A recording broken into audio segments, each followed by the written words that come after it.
بسم اللہ الرحمن الرحیم۔ السلام علیکم ورحمۃ اللہ وبرکاتہ۔ میرا نام عمران صادق اور میں آپ کا تاریخ کا ٹیچر۔ آج بیٹا ہمارا آج کا ٹاپک ہے حضرت مجدد الف ثانی کے کارنامے۔ کل کے لیکچر میں ہم نے حضرت مجدد الف ثانی کی تعلیمات کے بارے میں آپ کے انٹروڈکشن پڑھا تھا، آپ کا تعارف پڑھا تھا اور آپ کے ابتدائی مختصر سے حالات پڑھے تھے۔ آج ان کی جو دینی خدمات ہیں، جو ان کے کارنامے ہیں، ان کو ہم پڑھیں گے۔ تو اس کی تفصیل کچھ یوں ہے۔ سب سے پہلے تصوف کی اصلاح، کہ آپ نے تصوف کی اصلاح میں کیا کردار ادا کیا۔ پھر اس کے بعد بھکتی تحریک، آپ کے دور میں ایک ہندوؤں کی تحریک شروع ہوئی تھی، بھکتی تحریک اس کا نام تھا، تو آپ نے اس کے خلاف بھی کام کیا تھا، یعنی دینی خدمات انجام دی تھیں، ان کو بھی آج ہم اسٹڈی کریں گے۔ اس کے بعد آپ نے اکبر کے دور میں آپ موجود تھے، تو آپ نے اکبر نے ایک دین الہی کے نام سے ایک نیا دین نکالنے کی کوشش کی تھی، آپ نے اس کے خلاف بھی محاذ رائی کی۔ پھر چوتھے نمبر پر جو آپ کا کارنامہ، اہم کارنامہ ہے، آپ نے ہندوؤں کے خلاف بھی کام کیا اور دینی خدمات سر انجام دیں۔ تو ہم باری باری ان کو ریڈ کریں گے۔ سب سے پہلے آپ بک کھول لیں، پیج نمبر 56، حضرت مجدد الف ثانی کے کارنامے۔ حضرت مجدد الف ثانی رحمۃ اللہ تعالیٰ علیہ نے درج ذیل اہم کارنامے سر انجام دیے۔ نمبر 1، تصوف کی اصلاح۔ حضرت مجدد الف ثانی کے اصلاحی کارناموں میں تصوف کی اصلاح یہ ایک اہم کارنامہ ہے۔ بر صغیر میں اس وقت تصوف کے جتنے سلسلے مروج تھے، یعنی رائج تھے، ان پر مسلمانوں کے ہندوؤں کے ساتھ میل جول کی وجہ سے ہندی فلسفے کا رنگ غالب آ رہا تھا۔ یعنی بر صغیر کے اندر مسلمان اور ہندو اکٹھے رہتے تھے، تو لہٰذا جو تصوف کے طریقہ کار تھے، ہندوؤں کے الگ تھے، مسلمانوں کے الگ تھے، مگر اکٹھے رہنے کے باوجود، اکٹھے رہنے کی وجہ سے ان کے تصوف کے طور طریقے آپس میں مل جل گئے تھے، اور مسلمانوں کا جو تصوف کا طریقہ تھا، جو تصوفی طور طریقے تھے تصوف کے، اس کے اندر ہندوؤں کے تصوف کے طور طریقے مکس ہو چکے تھے اور ان کا رنگ جو ہے وہ غالب نظر آنے لگا۔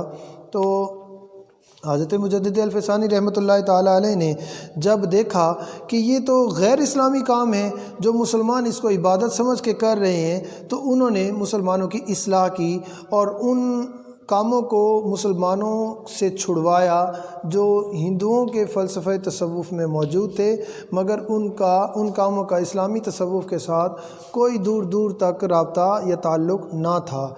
حضرت مجدد الف ثانی کا یہ بہت بڑا کارنامہ ہے کہ انہوں نے بر صغیر کے مسلمانوں کو ایک صحیح سمت کی طرف چلایا۔ جو مسلمان ہندوؤں کی رسومات ادا کر رہے تھے عبادات سمجھ کر، مگر حضرت مجدد الف ثانی نے ان کو راہ ہدایت کی طرف راغب کیا اور ان کو نشاندہی کی کہ یہ عناصر، یہ طور طریقے، یہ رسم و رواج یہ غیر مسلموں کے ہیں، ان کا اسلامی تعلیمات سے کوئی لینا دینا نہیں۔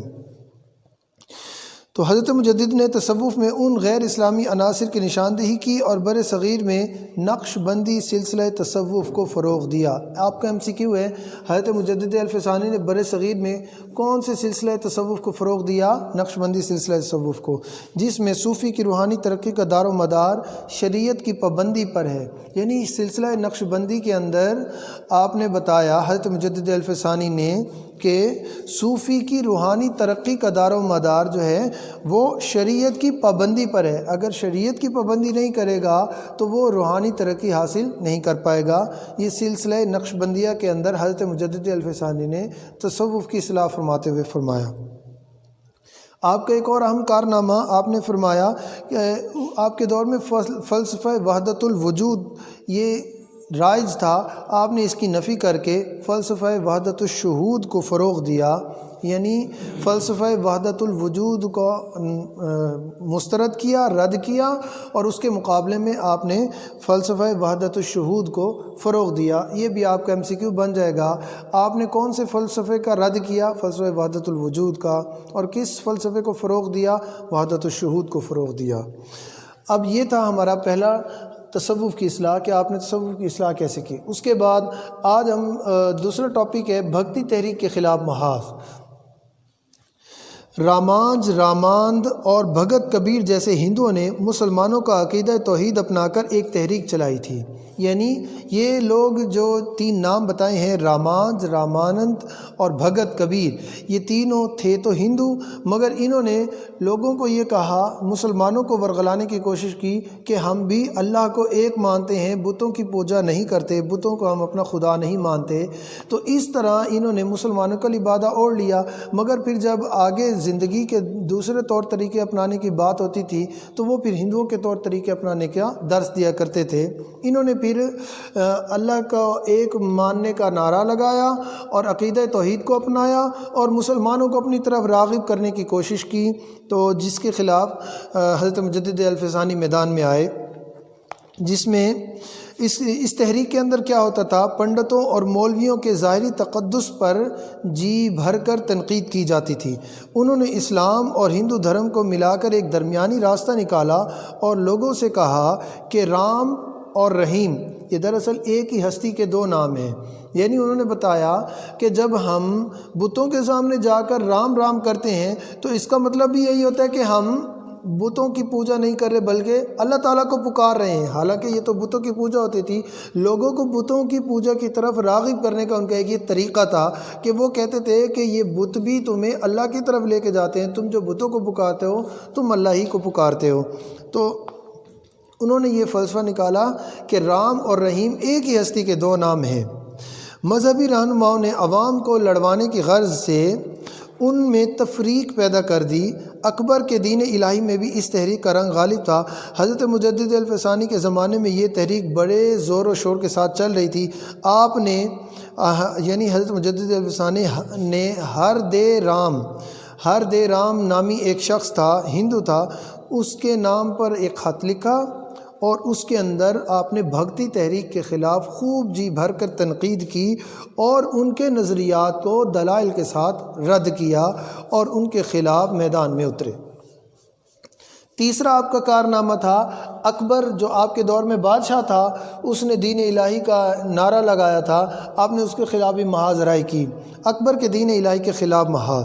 حضرت مجدد الفسانی رحمۃ اللہ تعالی علیہ نے اکبر کی بے دینی اور الحاد کا ڈٹ کر مقابلہ کیا۔ الحاد کہتے ہیں دین سے پھر جانا، دین اسلام سے پھر جانے کو کہتے ہیں الحاد، یعنی حضرت مجدد الفسانی نے اس کے بے دینی کا ڈٹ کر مقابلہ کیا۔ انہوں نے درباری امراء کے ساتھ خط و کتابت کے ذریعے شریعت اسلام پر کاربند رہنے کی تلقین فرمائی۔ اگر آپ کو کہیں سے یہ اطلاع ملتی کہ کسی مسلمان نے اسلام کی دفاع میں کوئی خدمت انجام دی ہے تو آپ اسے مبارکباد دیتے اور خط لکھتے۔ اور نواب قلیز خان نے لاہور میں مسجد تعمیر کرائی، جس میں وہ خود نواب قلیز خان درس و تدریس کا فریضہ انجام دیا کرتے تھے۔ حضرت مجدد الفسانی کو جب اس کا علم ہوا تو آپ نے اس پر بے حد خوشی کا اظہار کیا۔ حضرت مجدد الفسانی کے ترغیب دلانے پر امراء میں دین کی خدمت میں ایک دوسرے پر سبقت لے جانے کا جذبہ پیدا ہوا۔ جس زمانے میں اکبر اور اس کے حواری منفی تاثر پھیلا رہے تھے کہ اسلام ایک پرانا دین ہو چکا ہے، اب ایک نئے دین کی ضرورت ہے، تو حضرت مجدد الفسانی اور آپ کے پیروکاروں نے بڑی سختی کے ساتھ شریعت پر عمل کر کے ان کو دکھایا کہ اسلام آج بھی اتنا ہی تر و تازہ دین ہے کہ جتنا شروع میں تھا۔ یعنی حضرت مجدد الفسانی نے نہ صرف اپنی تعلیمات کے ذریعے بلکہ اپنے عمل کے ذریعے بھی لوگوں کو مجبور کیا کہ وہ اسلام کی طرف راغب ہوں۔ اور آخری پوائنٹ آج کے ہمارے ٹاپک کا جس کے اندر حضرت مجدد الفسانی نے اپنی خدمات سر انجام دی، وہ تھی ہندوؤں کے خلاف محاذ رائی۔ ہندوؤں کے خلاف محاذ رائی میں اکبر کی ہندو نواز پالیسی سے ہندوؤں کے حوصلے اس قدر بڑھ گئے تھے کہ انہوں نے مسجدیں اور مقبرے مسمار کر کے ان کی جگہ مندر تعمیر کرنا شروع کر دیے۔ یعنی جہاں ان کو مسجد نظر آتی تھی یا کوئی کسی بزرگ کا مقبرہ نظر آتا تھا، وہ اس کو گرا کر اس کی جگہ مندر بنا لیا کرتے تھے۔ یہ اکبر کی چھوٹ کی وجہ تھی۔ جن علاقوں میں ہندوؤں کی اکثریت تھی وہاں انہوں نے مسلمانوں کو بہت تنگ کر رکھا تھا۔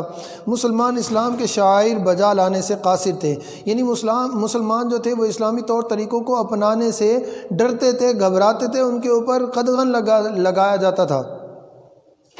اگر وہ ایسا کرتے، اسلامی تعلیمات پر عمل کرتے، تو ہندو یا تو انہیں قتل کر دیتے یا انہیں تکلیف پہنچاتے جس قدر وہ پہنچا سکتے تھے، یعنی کسی طرح سے بھی وہ پیچھے نہیں ہٹتے تھے۔ ان حالات میں، اس قدر مشکل حالات میں حضرت مجدد الف ثانی نے ہندوؤں کے خلاف محاذ قائم کیا اور اکبر اور اس کے بعد جہانگیر کے درباری امراء کو ان کی زیادتیوں کی طرف توجہ دلائی۔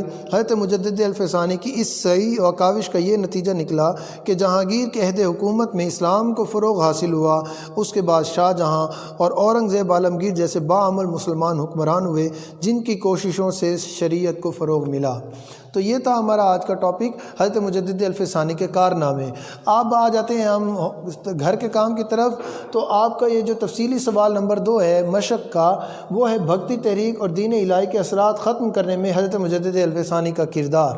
یہ جو ہم نے ٹاپک پڑھے ہیں، ٹاپک نمبر یعنی اس کے اندر ٹاپک نمبر 2 بھکتی تحریک کے خلاف محاذ اور نمبر 3 اکبر کے دین الہی کے خلاف محاذ، ان دو ٹاپک یعنی ان دونوں پیراگراف کو آپ ملا کر لکھیں گے تو یہ آپ کا لانگ کویسچن نمبر 2 بن جائے گا۔ یہ آپ نے گھر میں یاد بھی کرنا ہے اور اس کو لکھنا بھی ہے۔ آپ کو آج کے اس لیکچر میں کوئی چیز سمجھ نہ آئی ہو تو آپ اپنے ٹیچر سے رہنمائی لے سکتے ہیں۔ اللہ تعالی ہم سب کا حامی و ناصر ہو۔ السلام علیکم ورحمۃ اللہ وبرکاتہ۔